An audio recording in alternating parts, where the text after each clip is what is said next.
তো হ্যালো বন্ধুরা, আমি সৌভিক।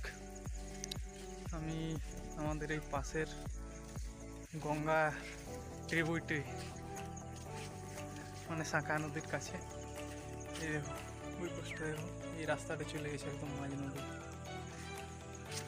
আমি গেছিলাম ঘুরতে, দেখানো হলো না আছে ঠিক মতো। অন্যদিন তোমাদেরকে দেখাও। বাড়ির দিকে যাচ্ছি, বাড়ির দিকে রাস্তা অন্যদিন দেখিয়ে দেবো তোমাদেরকে কাঁসাই নদীর ভিউটা। তো আজকে হালকা কিছুটা দেখিয়ে দিচ্ছি।